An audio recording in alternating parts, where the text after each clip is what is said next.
ආයිබෝවන් යථාර්ථවාදීව ලෝකයේ දෙස බලන්නට සත්‍ය සිදුවීම් සම්පින්ඩනයක පුවත් දිගහැරුම ශ්‍රද්ධා රූපවාහිනී 6:30 ප්‍රධාන පුවත් විකාශය සමගින් මම භාග්‍ය තනංජෙල්ල කොල්ල මුලින්ම අවධානය දවසේ ප්‍රධාන පුවත් සිරස්තල වෙත.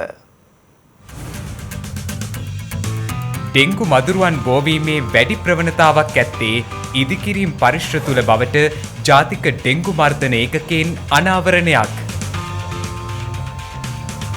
දුම්රිය ආදායම පහළට දෛනික ගමන් වාර අඩු වෙයි. සෞඛ්‍යාරක්ෂිත ක්‍රමවේද අනුගමනය කරමින් පිරිවෙන් විද්‍යායතන ලබන 29 වනදා යලි ආරම්භ කෙරේ. කොරෝනා එන්නත් තවමත් අවිනිශ්චිතයි. ලෝක සෞඛ්‍ය සංවිධානය කියයි. මෙරටින් වාර්තා වන කොවිඩ් ආසාදිත පුද්ගලයන්ගේ සංඛ්‍යාව මේ වන විට සටහන් වන්නේ 2010ක් ලෙසයි.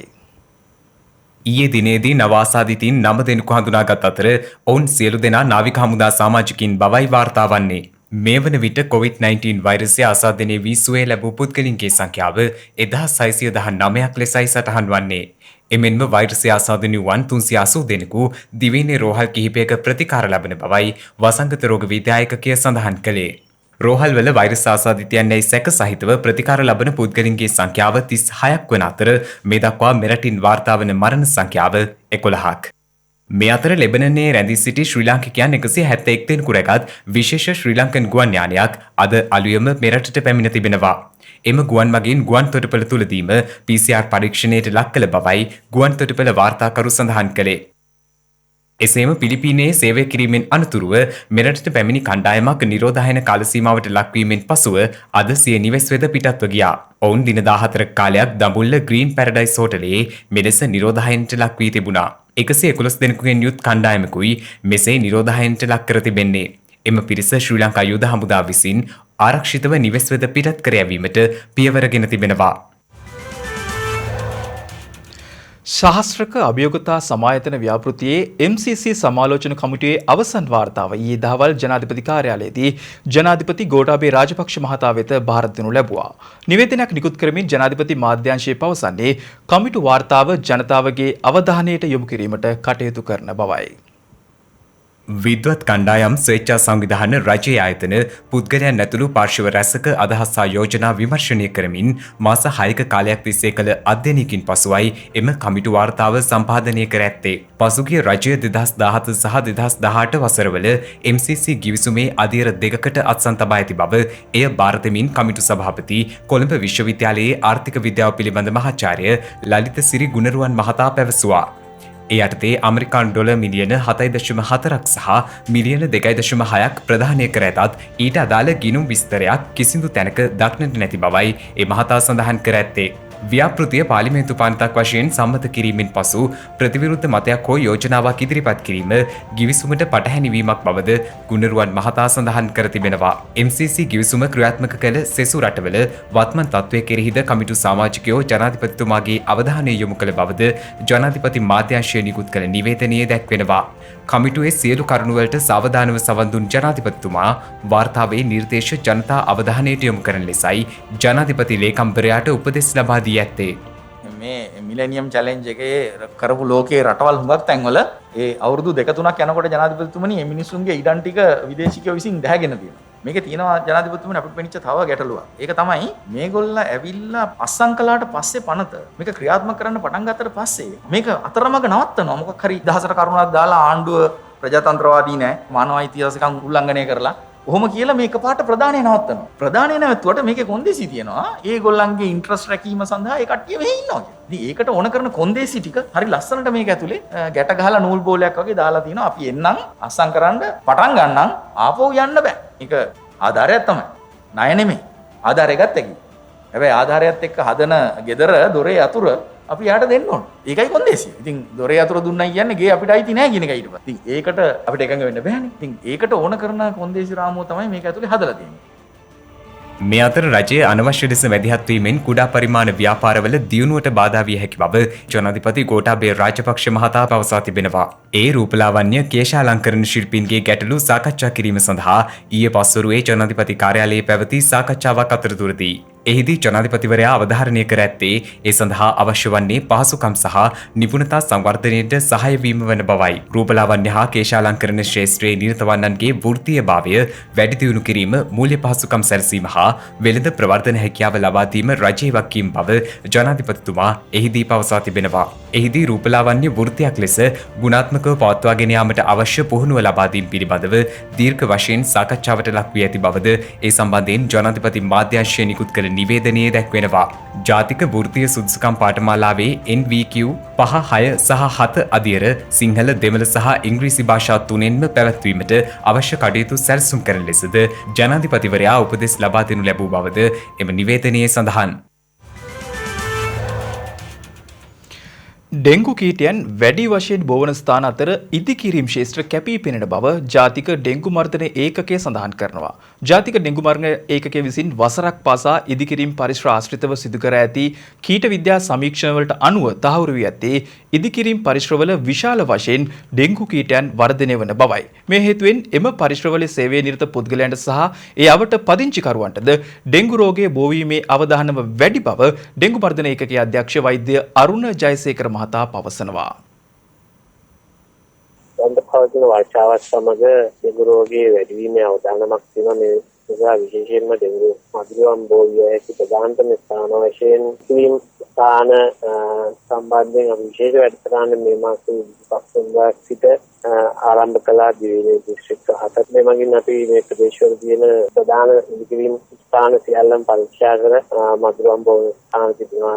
කිරීමටත් විචාරකූල කටයුතු කිරීමටත් නිර්ණය කර තිබෙනවා. දිනවල වර්ෂාවෙන් පසු ඩෙංගු බෝවීමේ වැඩි අවදානමක් තියෙන කලාපවල තමයි පවත්වාගෙන යන්නේ. මේ අපි අවදානම් කලාප හඳුනාගෙන සෑම මාසෙකම හැම සතියෙකම විශේෂ වැඩසටහන් පවත්වනවා. ඒ දෙනාම තමන්ගේ නිවසා තමන් සත්‍යාකරන ස්ථානය අවත පරිසරය පිළිසිදු සබා ගන්නා ලෙස අපි සිදුනාගෙන ඉල්ලා සිටිනවා.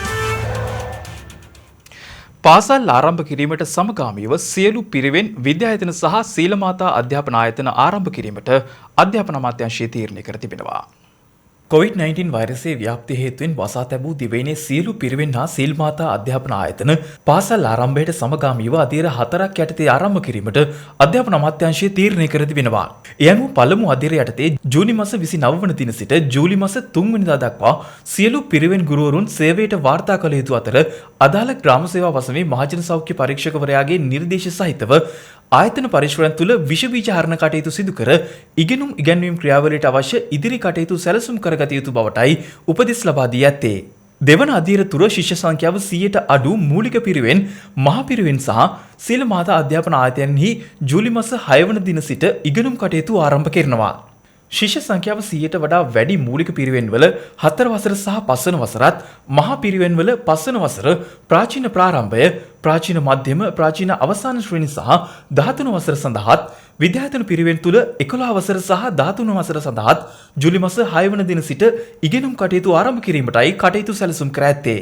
තෙවන අධීර යටතේ ශිෂ්‍ය සංඛ්‍යාව 100ට වැඩි මූලික පිරිවෙන්වල පළමු, දෙවන සහ තෙවන වසරත්, මහා පිරිවෙන්වල පළමු, දෙවන, තෙවන සහ 12 වන ශ්‍රේණියත්, විද්‍යායතන පිරිවෙන්වල 10 සහ 12 වන ශ්‍රේණියත් ජූලි මාස 20 වනදා සිට ආරම්භ කරනවා. සිව්වන අධීරයේදී ශිෂ්‍ය සංඛ්‍යාව 100ට වැඩි විද්‍යායතන පිරිවෙන්වල 6, 7, 8, 9 ශ්‍රේණිවල ජූලි මාස 27 වන දින සිට ඉගෙනුම් කටයුතු ආරම්භ කිරීමට කටයුතු යොදා ඇති බවයි අධ්‍යාපන අමාත්‍යාංශය දැනුම් දෙන්නේ. අධ්‍යාපන අමාත්‍යාංශය විසින් සියලු පිරිවෙන්, විද්‍යායතන සහ සීල මාතා අධ්‍යාපන ආයතන වෙත මීට අදාළ චක්‍රලේඛ සහ උපදෙස් මේ වන විටත් යොමු කර ඇති අතර දිස්ත්‍රික් සෞඛ්‍ය බලධාරීන්ගේ උපදෙස් නිසියාකාරව අනුගමනය කරමින් අධීරෙන් අධීර අධ්‍යාපන කටයුතු ආරම්භ කිරීමට පියවර ගන්නා ලෙසයි එම අමාත්‍යාංශය වැඩිදුරටත් අවධාරණය කරන්නේ. කොවිඩ් ව්‍යාප්තියත් සමග පසුගිය කාල සීමාවේ වසා දැමූ පුරාවිද්‍යා ස්ථාන, ස්මාරක සහ කෞතුකාගාර යලි විවෘත කිරීමට පියවරගෙන තිබෙනවා. සෞඛ්‍ය බලධාරීන්ගේ උපදෙස් මත ජූලි 1 වනදා සිට එම ස්ථාන විවෘත කිරීමටයි කටයුතු යොදා ඇත්තේ.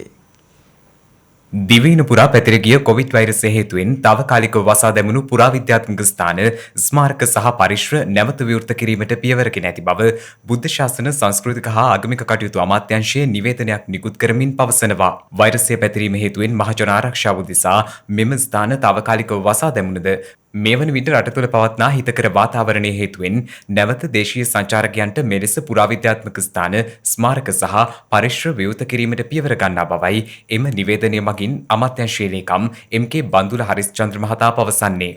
මේ අතර පුරාවිද්‍යාත්මක ස්ථාන ස්මාරක සහ පරිශ්‍ර නැවත විවෘත කිරීමට සමගාමීව ජාතික කෞතුකාගාර දෙපාර්තමේන්තුව යටතේ ක්‍රියාත්මක වන ජාතික ලේඛනාරක්ෂක දෙපාර්තමේන්තුවේ මහජන පරිශීලන ඒකකයද නැවත විවෘත කරන බව එම නිවේදනයේ දැක්වෙනවා. ඒ අනුව සංස්කෘතික සංචාරක කර්මාන්තය හා බැඳී පවතින ජන ජීවිතය යථා තත්ත්වයට පත් කිරීමේ අරමුණ ඇතිව එළඹෙන ජූලි මාස 1 වෙනිදා සිට එම සියලුම අංශයන් නැවත දේශීය සංචාරකින් වෙත විවෘත වනු ඇති.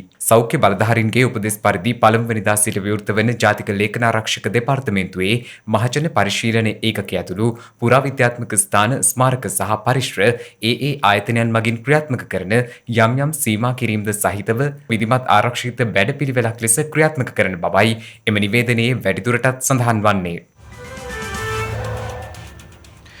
මෙවර මහා මැතිවරණයේ සමස්ත ඡන්ද ප්‍රතිඵලය අගෝස්තු 6 වන දින පසරු 8 පමණ වන විට ප්‍රකාශයට පත් කරනු ඇති හැකි බවයි මැතිවරණ කොමිසමේ සභාපති මහින්ද දේශප්‍රිය මහතා සඳහන් කරන්නේ.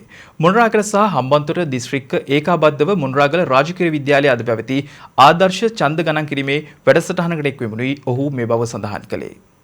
අගෝස්තු 5 වෙනිදා පවත්වන පාර්ලිමේන්තු මැතිවරණයේ ඡන්ද ගණන් කිරීම පිළිබඳව පෙරවරු අපි ලංකාවේ හැම දිස්ත්‍රික්කයක්ම පවත්වාගෙන යනවා. අපි හිතනවා මුළු ලංකාවෙම අපට ඒ ගණන් කිරීමේ මධ්‍යස්ථානවල ඡන්ද ගණන් කිරීම පස්වරු 3-4 වගේ වෙලාවල් වෙනකොට ඉවර කරගන්න පුළුවන් කියලා. ඒ මොනොත් මුළු ලංකාවේම ඡන්ද ප්‍රතිඵලය අපට දෙන්න පුළුවන් වෙනවා පස්වරු 6 වෙනිදා පස්වරු 8 විතර වෙනකොට. සමහර වෙලාවට මොකක් හරි බරපතල කඩා වැටීමක් එක ඡන්ද ගණන් කිරීම මධ්‍යස්ථානෙවත් ඒක රෑ 10 විතර වෙන්නත් පුළුවන්. හැබැයි ඒ පක්ෂෙන් හෝ කණ්ඩායමෙන් තේරීපත් වෙන മന്ത്രിවරු කවුද කියන එක කියන්න වෙන්නේ මනාප ගණන් කිරීමට ඊට වඩා වැඩි වෙලාවක් යනවා. බරපතලම ප්‍රශ්නේ තමයි මේ සෞඛ්‍ය මාර්ග උපදේශ අනුව මීටරයක දුර පවත්වා ගැනීම සහ නිරන්තරයෙන් අපිරිදු කිරීමට සිදුවීම. අපිට නිලධාරීන් වාඩි කරන්න පුළුවන් වෙන්නේ ඡන්ද ගණන් කරන්න. මේ 20 කාමරයක 12ක් පරිම වුණොත් 14ක් තමයි. එක් පෙට්ටියකින් ගණන් කරන නිසා එක පක්ෂයකින් හෝ කණ්ඩායමකින් සහභාගී වෙන්න පුළුවන් නියෝජිතයන් දෙන්නටයි. නමුත් නියෝජිතයෝ සංඛ්‍යාව 20කට වඩා වැඩි වුණොත් මේ කාමරයට එන සංඛ්‍යාව අපිට මීටරයක දුර පාලනය කරගන්න බැරි වෙනවා. එහෙම වුණොත් අපිට යම් කිසි ආකාරයක විශේෂ වැඩපිළිවෙලක් දේශපාලන පක්ෂයක සාකච්ඡා කරන්න වෙයි. නමුත් අපි කොහොම වුණත් ඡන්ද විමසීම අගෝස්තු 5 වෙනිදා පවත්වන නිසා අනිවාර්යයෙන්ම අපි 6 වෙනිදා අනිවාර්යයෙන්ම ගණන් කළා රටේ ආණ්ඩු බලය හිමි වෙන්නේ කොයි පක්ෂයටද එහෙම නැත්නම් කොයි ස්වාධීන කණ්ඩායම් වලටද කියන එක අපිට කියන්න පුළුවන්.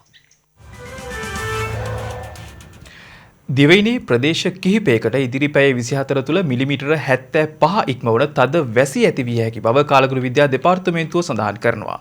ඒ අනුව බස්නාහිර, වයඹ, සබරගමුව, මධ්‍යම සහ දකුණු පළාත්වල විටින් විට මෙම වැසි තත්ත්වයන් ඇති විය හැකි බවයි එම දෙපාර්තමේන්තුව නිකුත් කළ නිවේදනයෙහි දැක්වෙන්නේ.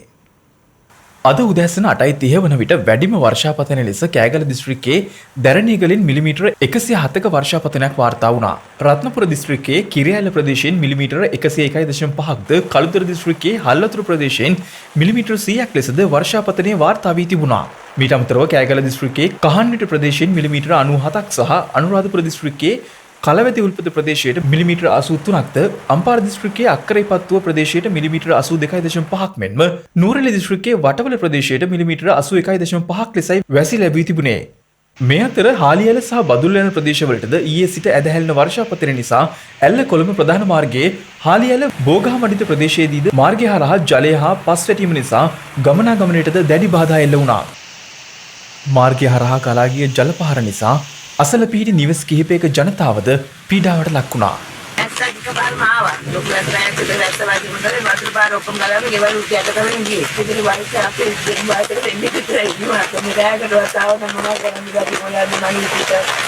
මේ අතර මධ්‍යම කඳුකරේ බටහිර බැවුම් ප්‍රදේශවලට ඊයේ රාත්‍රියේ සිට කඩින් කඩ තද වැසි ඇති වී තිබුණා. අධික වර්ෂාවත් සමග හැටන් නුවරඑළිය ප්‍රධාන මාර්ගයේත් හැටන් කොළඹ ප්‍රධාන මාර්ගයේත් ස්ථාන කිහිපයකම ඝන මීදුම් තත්ත්වයක් පැවතීම හේතුවෙන් ගමනාගමනයටද බාධා ඇති වුණු අතර පොලිසිය රියදුරන්ගෙන් ඉල්ලා සිටින්නේ මෙම මාර්ගයේ රථ වාහන ධාවනයේදී සැලකිලිමත්ව රිය ධාවනයේ යෙදෙන ලෙසයි. විශේෂයෙන්ම කියන්න ඕනේ කාරණේ තමයි මේ දිවයින හරහා තියෙන සුළං තත්ත්වයේ වැඩිවීමක් අපි අපේක්ෂා කරනවා. මේ තත්ත්වයට ප්‍රධාන වශයෙන් නිත්‍ය දිශාවෙන් හමන්නේ මේ සුළඟේ වේගය පැයට කිලෝමීටර් 50-60 දක්වා ඉහළ යෑමේ තත්ත්වයන් තියෙනවා.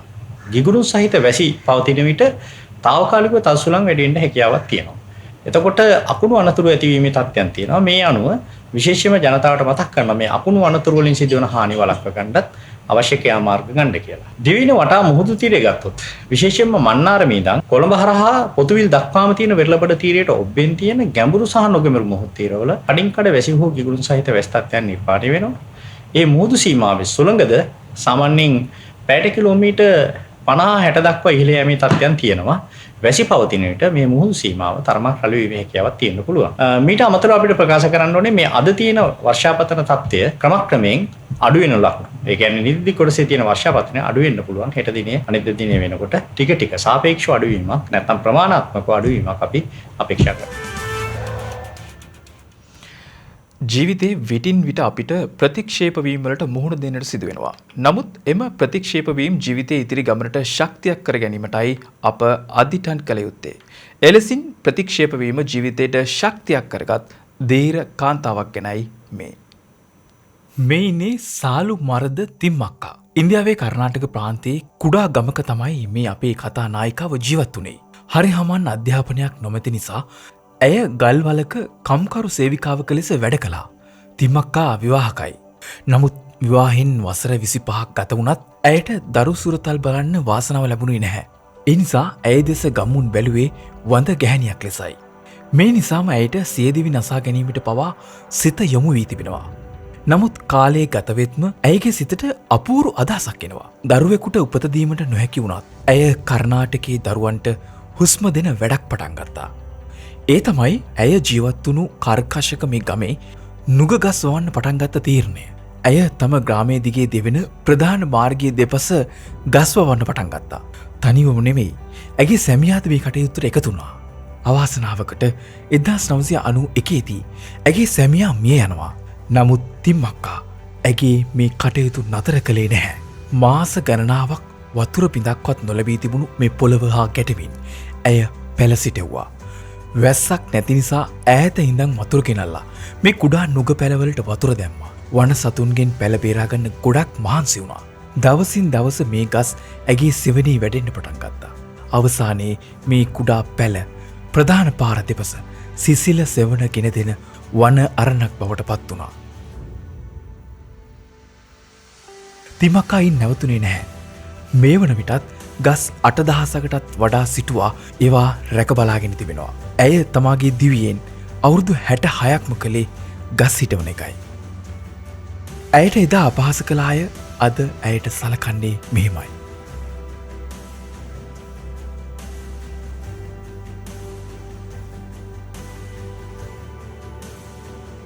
මේ කටයුතු වෙනුවෙන් ඇය ඉන්දියාවේදී සම්මාන ගණනාවකින් පිදුම් ලැබුවා.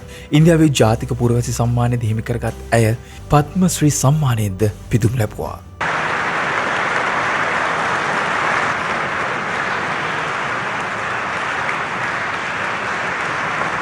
මැය කර්ණාටකයේ ගස් අම්මා ලෙසද මේ වන විට විරුදාවලිය ලබා අවසන්. තිමක්කා දැන් පරිසරවේදිනියක්. ඇගෙන් ගුරුහරුකම් ගන්න බොහෝ අය පැමිණෙනවා. තිමක්කා නමින් ගම්මානයක් වගේම පරිසර පදනමකුත් බිහිවෙලයි දැන් තියෙන්නේ. ඒ වගේම මේ දිරිය කාන්තාවගේ කතාව ඉන්දියාවේ ජාතික විෂය මාලාවටද ඇතුළත් කර තිබෙනවා. පුදුම දනවන සිදුවීම නම් තිම්මක්කාගෙන් පරිසර උපදෙස් ගැනීමට පැමිණි උමේෂ් නැමැති දරුවා ඇගේ මව්සෙනෙහස දැක අවසානයේ තිම්මක්කාගේ හදාගත් දරුවා බවටද පත්වනවා. රටෙහි පවසින අසීරු කාලසීමාව ආරම්භයේ සිට මේ දක්වා ශ්‍රද්ධා රුධිරදාන ව්‍යාපෘතිය දෙවෙනි පුරා ස්ථාන රැසකදී සාර්ථකව ක්‍රියාත්මක වුණා. මේ වන විට රුධිරදාන කඳවුරු 100ක් පමණ පැවැත්වීමට අපිට හැකියාව ලැබුණු අතර රුධිරදායකයින් 7000කට අධික පිරිසක් ශ්‍රද්ධා රුධිරදාන ව්‍යාපෘතිය සමගින් එක් වුණා. ජාතික රුධිර සංචිතයට සවියක් වෙමින් ශ්‍රද්ධා රුධිරදාන ව්‍යාපෘතිය මහමෙවුනාව භවනාසපු සංචිතයත් ශ්‍රද්ධා මාධ්‍යජාලයත් එක්වයි දියත් කරනු ලබන්නේ. කොරෝනා වසංගත අභියෝගය හමුවේ උද්ගතව ඇති රුධිර හිඟය දුරු කරමින් ගත වූ කාල සීමාව තුළම ශ්‍රද්ධා රුධිර දාන කඳවුරු දිවයිනම ආවරණය වන පරිදි පැවැත්වීමටයි කටයුතු යොදා ඇත්තේ. හෙට දිනේදී දියපත්තුගම තවතිසා දිව්‍යලෝක විහාරස්ථානයේදී කුරණ කොටිකල ශ්‍රී ප්‍රියදස්සනාරාම විහාරස්ථානයේදී රිකිල්ල ගස්කඩ සෙනවිරත්න මහතාගේ නිවසේදී සහ ගම්පහ යශෝධරා බාලිකා විද්‍යාලය ඉදිරිපිට ඇති සමස්ත ලංකා කාන්තා බෞද්ධ සම්මේලන මධ්‍යස්ථානයේදී ශ්‍රද්ධා රුධිරදාන කඳවුරු පැවැත්වීමට නියමිතයි. මෙවන් අසීරු මොහොතකදී ජීවිතයක් වෙනුවෙන් ලේබිඳක් තන්දී තවත් ජීවිතයක් ජීවත් කරවීම උදෙසා ඔබටත් දුර්ලභ පුණ්‍ය කටයුත්තක කොටස්කරුවෙකු වීමට හැකියාව පවතිනවා. සිව්දසින් වාර්තා වූ පුවත් කිහිපයක් සමගින් දැන් සිව්දසින් පුවත්.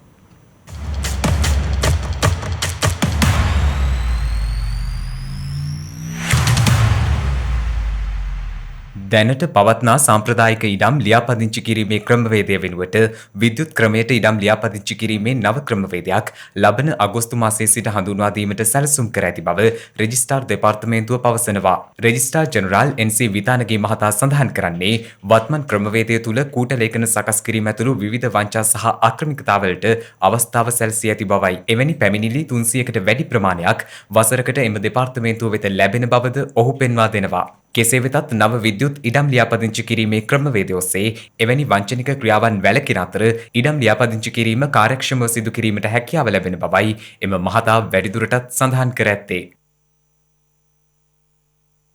දුම්රිය ධාවන කටයුතු යළි ආරම්භ කළද මගින්ගේ විශාල අඩුවක් දක්නට ලැබෙන බව දුම්රිය දෙපාර්තමේන්තුව පවසනවා. එහි සාමාන්‍ය අධිකාරී ඩිලන්ත ප්‍රනාන්දු මහතා ප්‍රකාශ කළේ මේ හේතුවෙන් දුම්රිය දෙපාර්තමේන්තුවේ දෛනික ආදායම මිලියන 17 සිට මිලියන 7 දක්වා අඩු වී ඇති බවයි. මේ අතර ඔහු සඳහන් කළේ දිවා කාලයේ මගින්ගේ විශාල අඩුවක් පවතින බවයි. ඒ හේතුවෙන් ඇතැම් නගරාන්ත දුම්රිය සේවා අවලංගු කර ඇති බවයි ඔහු පෙන්වා දෙන්නේ. සාමාන්‍ය දිනවල දෛනිකව දුම්රිය ගමන් වාර 280ක් පමණ ක්‍රියාත්මක වන අතර එය මේ වන විට 240ක් දක්වා අඩු වී ඇති බවද ඔහු පෙන්වා දෙනවා. එමෙන්ම තවදුරටත් කාර්යාලීය සේවකයන් පමණක් දුම්රිය භාවිත කිරීමේ තත්ත්වයක් පවතින බවයි ඔහු වැඩිදුරටත් සඳහන් කරන්නේ. ඡන්ද විමසීම පැවැත්වෙන කාල සීමාව දීර්ඝ කිරීම සම්බන්ධයෙන් අවසන් තීරණයක් ගැනීම සඳහා එළඹෙන 30 වනදා යලිත් මැතිවරණ කොමිසම රැස්වීමට තීරණය කර තිබෙනවා. ඊයේ දිනේදීද ඒ සම්බන්ධයෙන් දීර්ඝ වශයෙන් සාකච්ඡාවට බඳුන් වී ඇති බවයි සඳහන් වන්නේ. එමෙන්ම මහමැතිවරණයට අදාළව පැවති පෙරහුරුවල අත්දැකීම් සාකච්ඡා කිරීම සඳහාද එළඹෙන ඉරිදා මැතිවරණ කොමිසමේ විශේෂ සාකච්ඡාවක් පැවැත්වෙනවා. ඊට දිස්ත්‍රික් සහකාර මැතිවරණ කොමසාරිස්වරුන් තේරීම් බාර නිලධාරීන් ඇතුළු තවත් නිලධාරීන් එක්වීමට නියමිතයි. පසුගිය සති කිහිපය තුළදීම මහමැතිවරණයට අදාළව පෙරහුරු ඡන්ද ප්‍රකාශ කිරීමේ සහ ගණන් කිරීමේ වැඩසටහන් පැවැත්වුණා. එමෙන්ම තවත් ඡන්ද පෙරහුරුවක් හෙට දින මොනරාගල දිස්ත්‍රික්කය කේන්ද්‍ර කර ගනිමින් පැවැත්වීමට නියමිතයි.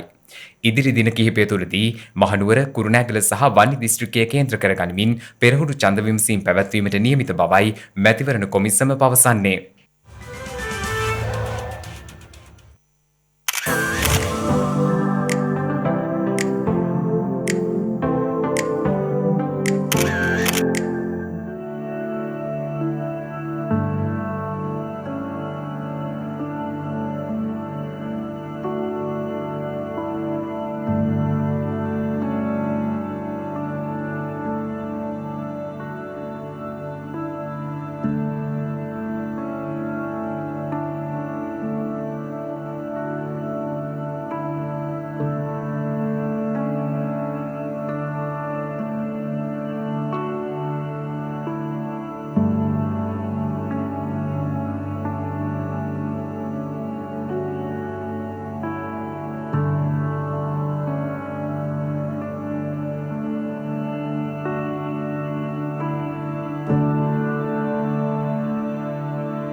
දිනක සටහන් නිමවන්නට මත්තෙන් හෙට දවසේ වැදගත්කම ගැනයි මේ.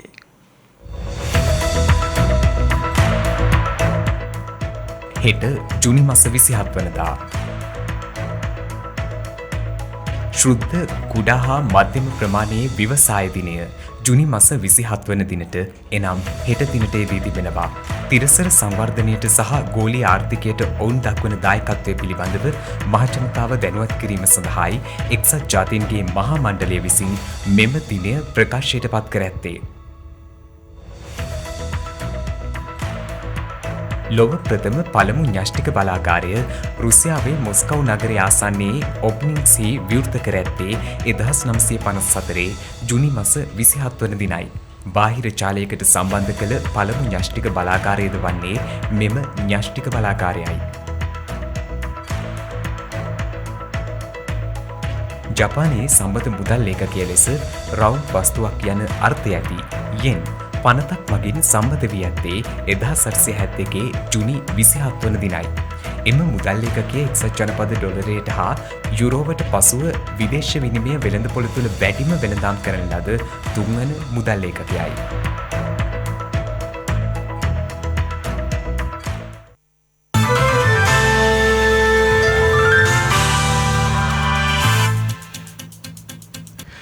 COVID-19 ගෝලීය වසංගතයට එරෙහිව සාර්ථක එන්නතක් නිර්මාණය කිරීමට විද්‍යාඥයින් සමත් වේද යන තවමත් අවිනිශ්චිත බව ලෝක සෞඛ්‍ය සංවිධානය පවසනවා. එවැන්නක් නිෂ්පාදනය කළ දේ සඳහා අවම වශයෙන් වසරක්වත් ගත වනු ඇති බවයි එහි ප්‍රධානී ටෙඩ්රොස් ඇඩනොම් මහතා සඳහන් කළේ. වීඩියෝ තාක්ෂණය ඔස්සේ යුරෝපා පාර්ලිමේන්තුවේ සෞඛ්‍ය කමිටුව හමුවේ ඔහු ප්‍රකාශ කර ඇත්තේ කොරෝනා වෛරසයට මෙතෙක් එන්නතක් සොයාගෙන නොමැති අතර සහතික වශයෙන්ම එවැන්නක් නිපදවිය හැකිද යන්න පැවසීම දුෂ්කර කරුණක් බවයි. එවැනි එන්නතක් නිෂ්පාදනය කළහොත් එය ලොව සියලු ජනතාවට ප්‍රවේශ විය යුතු බවද ලෝක සෞඛ්‍ය සංවිධාන ප්‍රධානියා අවධාරණය කළා. මේ වන විට කොරෝනා වෛරසයට එරෙහි එන්නත් 100ක් පමණ අත්හදා බලමින් සිටින අතර ඉන් එකක් ඉහළ මට්ටමේ සංවර්ධන අවස්ථාවට පිවිස ඇති බවයි ඔහු පෙන්වා දෙන්නේ. එමෙන්ම කොරෝනා එන්නතක් සංවර්ධනය කිරීමේ ක්‍රියාවලිය වේගවත් කළද ඒ සඳහා මාස 10ක්වත් ගත වනු ඇති බවයි විද්‍යාඥයන් උපුටා දක්වමින් ලෝක සෞඛ්‍ය සංවිධානයේ ප්‍රධානියා ප්‍රකාශ කර ඇත්තේ. මේ වන විට ඉන්දියාවේ කොරෝනා ආසාදිත මරණ සංඛ්‍යාව 15000 සීමාව ඉක්මවා ගොස් තිබෙනවා. ඒ ගත වූ පැය 24 තුළ වාර්තා වූ නව මරණ 401ත් සමගයි. ඒ අනුව මේ වන විට ඉන්දියාවෙන් වාර්තා වන කොරෝනා ආසාදිත මරණ සංඛ්‍යාව 15308ක් වන බවයි විදෙස් මාධ්‍ය වාර්තා කරන්නේ. මේ අතර එරට දෛනිකව වාර්තා වූ වැඩිම කොරෝනා ආසාදිත සංඛ්‍යාවද ඊයේ දිනේ වාර්තා වී තිබෙනවා. ඒ අනුව ගත වූ පැය 24 තුළ නව ආසාදිතයින් 18185ක් වාර්තා වීමත් සමග එරට සමස්ත කොරෝනා ආසාදිතයින්ගේ සංඛ්‍යාව 4,91,170ක් දක්වා ඉහළ ගොස් ඇති බවයි එරට මාධ්‍ය වාර්තා කරන්නේ. COVID-19 ව්‍යාප්තියට අදාළව ඉන්දියාවේ නවතිලි නුවර මිලියන 29කට ආසන්න වන සියලු වැසියන් සම්බන්ධයෙන් සමීක්ෂණයක් සිදු කිරීමට එරට සෞඛ්‍ය බලධාරීන් තීරණය කර තිබෙනවා. සෞඛ්‍ය බලධාරීන් විසින් ගෙයින් ගෙටකොස් නිවසයන්ගේ සෞඛ්‍ය තත්ත්වය නිරීක්ෂණය කිරීමට නියමිත අතර රෝග ලක්ෂණ පෙන්නුම් කරන පුද්ගලයන් කොවිඩ් පරීක්ෂණ සඳහා යොමු කිරීමට සැලසුම් කර ඇති බවයි ඉන්දිය මාධ්‍ය වාර්තා සඳහන් කළේ. දිල්ලි අගනුවරින් වාර්තා වන COVID-19 ආසාදිතයින් දෛනික විහළ යාම සැලකිල්ලට ගනිමින් ඉන්දිය බලධාරීන් මෙම පියවර ගෙන තිබෙනවා. ඉන්දිය මාධ්‍ය වාර්තා කළේ මේ වන විටත් දිල්ලි නුවර රෝහල් රැසක් ආසාදිතයන්ගෙන් පිරී ගොස් ඇති බවයි. මේ අතර රටේ මහජන සෞඛ්‍ය ආරක්ෂාව පසෙක දමා ආර්ථිකය ගැන පමණක් සිතමින් ඉක්මනින් රට විවෘත කිරීමට කටයුතු කළ බ්‍රසීල් ජනපති ජායිර් බොල්සොනාරෝගේ වගකීම් තොර සියලු ආකාරයේ හැසිරීම්වල ප්‍රතිඵලයක් වශයෙන් එරට වාර්තා වන ආසාදිතයින් සහ මරණ සංඛ්‍යාව ඉහළ ගොස් තිබෙනවා. එරට බලධාරීන් පෙන්වා දී ඇත්තේ බ්‍රසීලය එදා මෙදා තුර අත්විඳින දරුණුතම ඛේදවාචකයක් බවට කොවිඩ් වසංගතය පත්ව ඇති බවයි. පෙර දිනයන්හිදී පරිදිම ගත වූ පැය 24 තුළද වැඩිම කොවිඩ් මරණ සහ ආසාදිතයින් වාර්තා වන්නේ බ්‍රසීලයෙන්. ඊයේ දිනේදී බ්‍රසීලයෙන් ආසාදිතයින් 40673ක් වාර්තා වන අතර මරණ සංඛ්‍යාව 1180ක්. COVID-19 වෛරසය හමුවේ වැඩිම බලපෑම් එල්ල වූ රටවල් අතර දෙවන ස්ථානයේ පසුවන බ්‍රසීලයේ මේ වන විට ආසාදිතයින් 1233147ක් වාර්තා වී ඇති අතර සිදු ඇති මරණ සංඛ්‍යාව 55054 ඉක්මවා තිබෙනවා.